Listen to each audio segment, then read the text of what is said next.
여러분 안녕하세요. 복잡한 경제학을 아주 쉽고 명쾌하게 떠먹여드리는 여러분의 경제학 짱박사입니다. 자, 오늘 우리가 같이 살펴볼 강의 제목은요. 바로 기업 사례 야수의 보존입니다. 세계적인 경제학의 바이블이죠.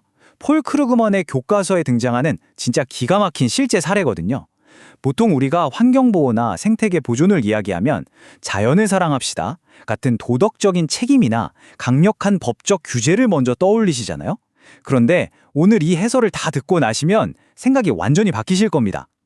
저는 오늘 인센티브의 마법이라는 진짜 현실적인 무기가 어떻게 세상을 바꾸는지 아주 쉽게 설명해 드릴 거예요. 준비되셨나요? 자, 그럼 오늘 이야기의 거대한 주인공부터 바로 만나보시죠. 자, 화면에 보이는 이 엄청난 녀석 좀 보세요. 이 친구 이름은 페라입니다. 포르투갈어로 야수라는 뜻을 가지고 있죠. 몸무게가 무려 145파운드, 그러니까 약 65kg이나 나가는 진짜 거대한 표범입니다. 그런데 여기서 진짜 놀라운 포인트가 뭔지 아세요? 지금 이 사진이 찍힌 상황이에요. 브라질의 카이마 생태공원인데 관광객들이 뻥 뚫린 지프차에 앉아서 불과 20야드, 약 18m 앞에서 이 녀석을 그냥 느긋하게 구경하고 있는 겁니다. 아니, 세상에서 제일 위험한 최상의 포식자 중 하나인데 어떻게 이렇게 코앞에서 안전하게 구경할 수 있는 걸까요? 도대체 이곳에서 무슨 일이 일어나고 있는 걸까요? 그 비밀을 풀려면 일단 이 동네 스케일 먼저 아셔야 합니다. 이 카이만 생태공원은 영국보다 더 큰 세계 최대 규모의 습지인 판타날에 위치해 있습니다. 무려 13만 1천 에이커라니까 상상도 잘 안 되죠. 그런데 진짜 핵심은 이겁니다. 우기가 오면 이 넓은 곳이 거대한 소방목장으로 변하거든요. 체중이 300파운드, 즉 130kg이 훌쩍 넘는 덩치 큰 수컷들을 포함해서 야생 표범 한 100마리 정도가 무려 3만 마리의 솥대랑 한 공간에 바글바글 섞이게 되는 거예요. 아니, 최고 포식자랑 엄청난 규모의 먹잇감이 한 곳에 모여 있다니. 여러분, 이 아찔한 상황이 과연 평화로울 수가 있겠습니까? 네, 당연히 평화롭지 않았죠. 당시 프로젝트에 참여했던 생물학자가 남긴 뼈아픈 한마디를 들어보실까요? 사람들은 표범을 재산의 손실과 묶어서 그냥 악당으로 취급해요. 여기서 우리는 목장주들 입장에 딱 빙의를 해봐야 됩니다. 이건 비즈니스 논리거든요. 카우보이들이 왜 표범을 총으로 쐈을까요? 자연을 파괴하고 싶어서?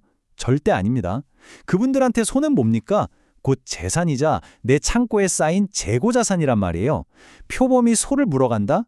이건 곧바로 내 지갑에서 돈이 털리는 치명적인 재무적 손실입니다. 경제학적으로 보면 내 자산을 지키려는 지극히 합리적인 방어 행동이었던 거죠. 자, 그럼 이런 상황에서 정부의 첫 번째 선택은 뭐였을까요? 제일 쉬운 방법, 사냥 금지, 불법 이렇게 법으로 막았습니다. 그런데 결과가 어땠을까요? 완전 대실패였습니다.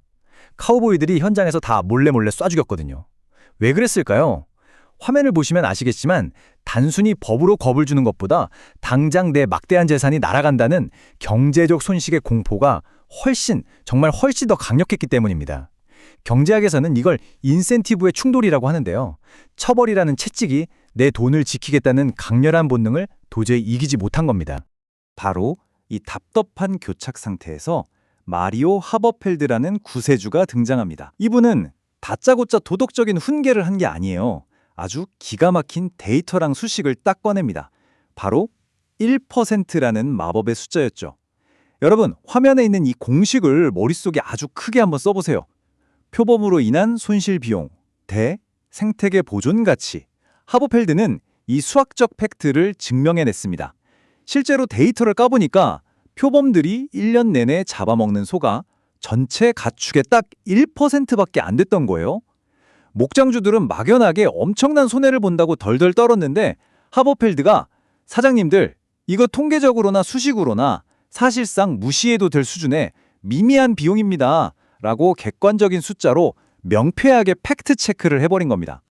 1%라는 확실한 데이터로 목장주들 마음의 벽을 허문 하버펠드는 여기서 한 발 더 나갑니다. 오늘 강의의 진짜 핵심 전환점인데요. 패러다임을 아예 뒤집어 버립니다. 예전 패러다임에서 목장주들에게 표범은 뭐였죠? 죽은 소, 즉 재무적 손실이었잖아요. 그런데 하버펠드가 이곳에 최고급 생태 관광용 오두막을 쫙 짓습니다. 표범을 관광의 핵심 매력 요소로 탈바꿈시킨 거예요.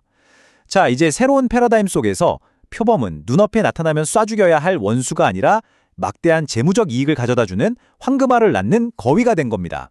완전히 새로운 경제적 인센티브 구조로 싹 갈아엎은 거죠. 여기서 하버펠드관 진짜 통찰력 넘치는 멋진 말이 있습니다. 그들이 표범을 죽여서 내가 돈을 잃는구나 라고 깨닫도록 하라. 여러분, 이게 바로 펄크루그만 교과서가 우리에게 알려주는 가장 핵심적인 경제학 원리입니다. 하버펠드는 목장주들이 뼛속까지 사업가라는 본질을 정확히 꿰뚫어 봤어요. 결국 사람의 결정을 지배하는 건 핵심 요소, 즉 돈이라는 걸 인정한 거죠. 사람 행동을 바꾸고 싶으면 기존 법을 억지로 강요할 게 아니라 이게 최종 수익에 어떤 영향을 미치는지 쫙 보여주면 됩니다. 표범이 살아야 내 지갑이 빵빵해진다는 걸 깨닫는 순간 사람들의 행동은 너무나 자연스럽게 변하게 되는 거예요.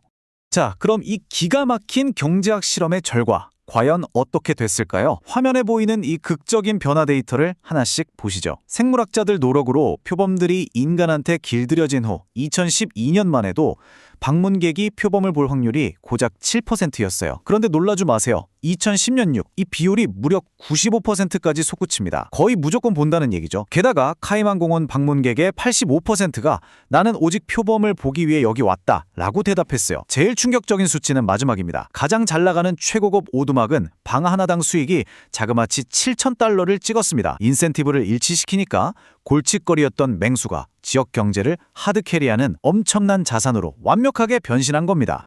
자, 오늘 우리가 같이 살펴본 카이만 생태공원의 사례, 정말 많은 걸 느끼게 하죠?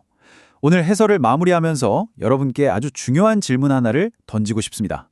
과연 경제적 동기의 변화가 어떻게 생태계와 표범을 보호하게 만들었을까요? 잘 생각해보면 처음에 표범 서식지를 밀어버리고 총을 쐈던 것도 결국 비용과 이익이라는 경제적 동기 때문이었습니다. 그런데 놀랍게도 그 야수들을 다시 부활시키고 보존하게 만든 마법의 열쇠 역시 완전히 새롭게 설계된 경제적 동기였죠. 인간의 본성과 경제적 인센티브를 똑바로 이해할 때 비로소 자연과 인간이 상생할 수 있는 진짜 해답을 찾을 수 있다는 사실, 여러분도 이 질문에 대해 꼭 한번 깊이 고민해 보셨으면 좋겠네요. 지금까지 복잡한 세상을 경제학의 렌즈로 아주 명쾌하게 뚫어드리는 여러분의 경제학 장 박사였습니다. 다음 시간에도 진짜 흥미로운 분석 들고 찾아올게요. 감사합니다.